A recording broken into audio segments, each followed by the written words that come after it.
আসসালামু আলাইকুম প্রিয় আপু ভাইয়ারা, আঙ্কেল আন্টিরা, সাধারণ দর্শক যে যেখান থেকে আমার ভিডিওটা দেখছেন, দেশ এবং দেশের বাহিরে, আপনাদের সকলের জন্য মন থেকে দোয়া রইল। তো যাই হোক, এখানে আপনাদের সঙ্গে শেয়ার করতেছি হাজব্যান্ড কি মাছ এনেছে। আর এই যে অনেক বড় বড় চিংড়ি মাছ, এগুলো হচ্ছে গলদা চিংড়ি। তো এগুলি এখানে বাজার থেকে আনে নাই। যারা চট্টগ্রাম সিটিতে আছেন তারা নিশ্চয়ই চিনবেন। আমাদের চট্টগ্রামে ফিশারি ঘাট আছে, মাছের আড়ত। তো এখানে খুব ভোরবেলা যেতে হয় মাছের জন্য, যেহেতু বাজারে অনেকে মাছ ওইখান থেকে এনে বিক্রি করে। তো অনেক মানুষও ওইখান থেকে গিয়ে মাছ কিনে আনে, আর বিভিন্ন ধরনের মাছ ওইখানে পাওয়া যায়। তো এই যে এখানে 4টা বড় বড় ইলিশ, মাশাল্লাহ আমার হাজব্যান্ড অনেক, তো মাছগুলো অনেক তাজা ছিল, মাশাল্লাহ ও অনেক ভালো বাজার করে।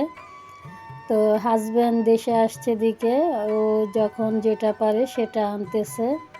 আসলে মহান আল্লাহর দরবারে হাজার শুকরিয়া, এমন ভাগ্যবান একজন মানুষ মহান আল্লাহ আমাকে মিলিয়ে দিয়েছেন।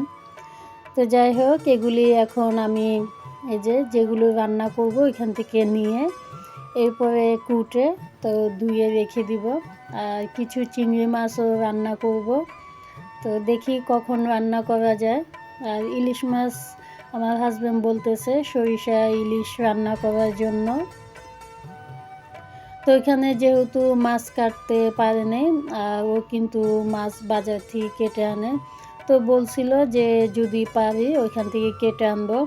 তো ওইখানে তেমন একটা পাওয়া যায়নি মাছ কাটার লোক, সেজন্য। আর অনেক মানুষ ছিল, ও বলছে অনেক ভিড়ও ছিল। যে ওইখান থেকে মাছ এনেছে এমন না যে ওইখানে অনেক সস্তা, আসলে ওইখানেও অনেক দাম, তবে একটু ফ্রেশ পাওয়া যায়, খুব তাজা। তো যাই হোক, আমি অফ ক্যামেরাতে মাছগুলো কুটে এরপরে ধুয়ে পরিষ্কার করে নিয়েছি। আজকে সরিষা ইলিশ রান্না করব, যেহেতু প্রিয় মানুষটা বলতেছে যে সরিষা ইলিশ রান্না করে দেওয়ার জন্য। তো আমি এখন রান্না করতে চলে আসছি। আর এখানে সরিষা তেল দিলাম আর সাথে পেঁয়াজ। তো আমি অফ ক্যামেরাতে সরিষাগুলো বেটে নিয়েছি। এখানে আমি পেঁয়াজ বাটা আর সরিষা বাটা দুটোটাই বেটে নিলাম। আর পাটাতেই বেটে নিয়েছি। পাটাতে মশলা, যে কোনো মশলা আসলে অনেক ভালো রান্নাতে দিলে। তো যাই হোক, এখানে এক এক করে সব ধরনের মশলা দিয়ে দিচ্ছে। আর যেহেতু ইলিশ মাছের একটা ফ্লেভার আছে, খুবই ভালো লাগে ফ্লেভারটা, তো তেমন মশলা দিব না এখানে। শুধু সরিষা বাটাটা আর পেঁয়াজ বাটাটা একটু বেশি দিয়ে দিলাম, আর সব কিছু একটু সামান্য দিয়ে দিলাম। তো আমি অফ ক্যামেরাতে মশলাটা ভালো করে কষিয়ে এরপরে ইলিশ মাছগুলো দিয়ে দিয়েছি। যেহেতু ইলিশ মাছগুলো আমি ভেজে রান্না করে নেই, খুব সাবধানে এই যে এগুলো উল্টিয়ে দেব আমি।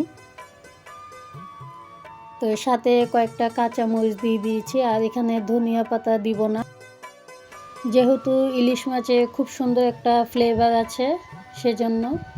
তো সংসারের কাজকর্ম শেষ, নামাজ দোয়া পড়ে এরপরে দুপুরে খাওয়া দাওয়া করব। আর আমি অফ ক্যামেরাতে দেশি মুরগি রান্না করেছি আলু দিয়ে। এই যে এটা দেখাইনি রান্নাটা, যেহেতু বড় হয়ে যাবে। আর এখানে সরিষা ইলিশ, আলহামদুলিল্লাহ আমার হাজব্যান্ড খুবই পছন্দ করেছে, আর ও পছন্দের রাঁধেছি সরিষা ইলিশ। তো ওকে এখন খেতে দিব। তো বলেছে যে অনেক মজা হয়েছে রান্না দুটোটায়। শুধু এগুলো না, আমি যখনই যেটা রান্না করি ও সবসময় আমার প্রশংসা করে, আলহামদুলিল্লাহ। আর হাজব্যান্ডের প্রশংসা শুনতে অনেক ভালো লাগে। তো এই যে আমি প্লেটে নিয়ে নিলাম খাবার। তো আমরা এখন সবাই খেতে বসবো।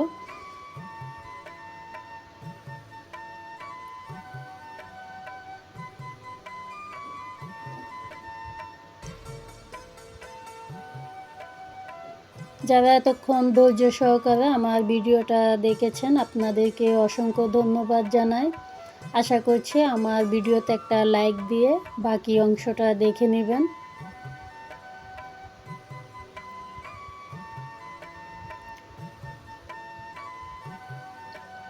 যে সকল নতুন প্রিয় আপু ভাইয়েরা এবং সাধারণ দর্শক যারা আমার ভিডিওটা দেখেন, ভিডিওর কোনো অংশ যদি ভালো লেগে থাকে অবশ্যই সাবস্ক্রাইব করে আমার পাশে থাকতে পারেন। আর যদি ভিডিওটা ভালো না লাগে অবশ্যই একটা লাইক দিয়ে দিবেন। আপনার ছোট্ট একটা লাইক আমার কাছে অনেক মূল্যবান। তো এখানে আমি আজকে এই যে কাস্টার্ড বানাচ্ছি, আর সরি কাস্টার্ড না, ফালুদা। তো এখানে আমি অফ ক্যামেরাতে সব কিছু রেডি করে নিয়েছি, আর এখানে বিভিন্ন ধরনের ফল ফ্রুট, এরপরে সাবুদানা আর নুডলস আমি সিদ্ধ করে নিয়েছি। তো এখানে আমি কাস্টার্ড পাউডার দিয়ে এরপরে যে আমি কাস্টার্ডটা বানিয়ে নিলাম। তো সাথে আইসক্রিম দিচ্ছি।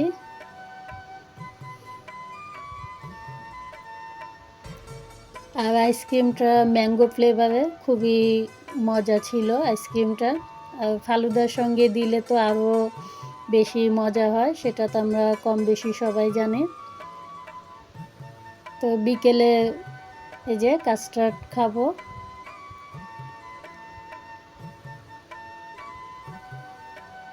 যার যেরকম পছন্দ ফল ফ্রুট দিয়ে নেয়, আর আমি বাসায় যেগুলো ছিল সেগুলোই দিলাম। হাজব্যান্ড চলে যাবে সেজন্য মজার মজার রান্না করে এবং নাস্তা বানিয়ে ওকে খাওয়াই, যেহেতু আর কিছুদিন পরে চলে যাবে।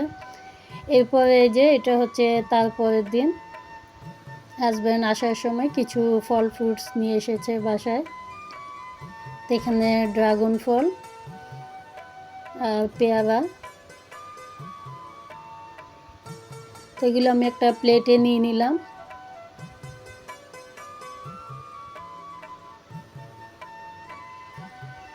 আর পেয়ারাগুলো অনেক মিষ্টি ছিল।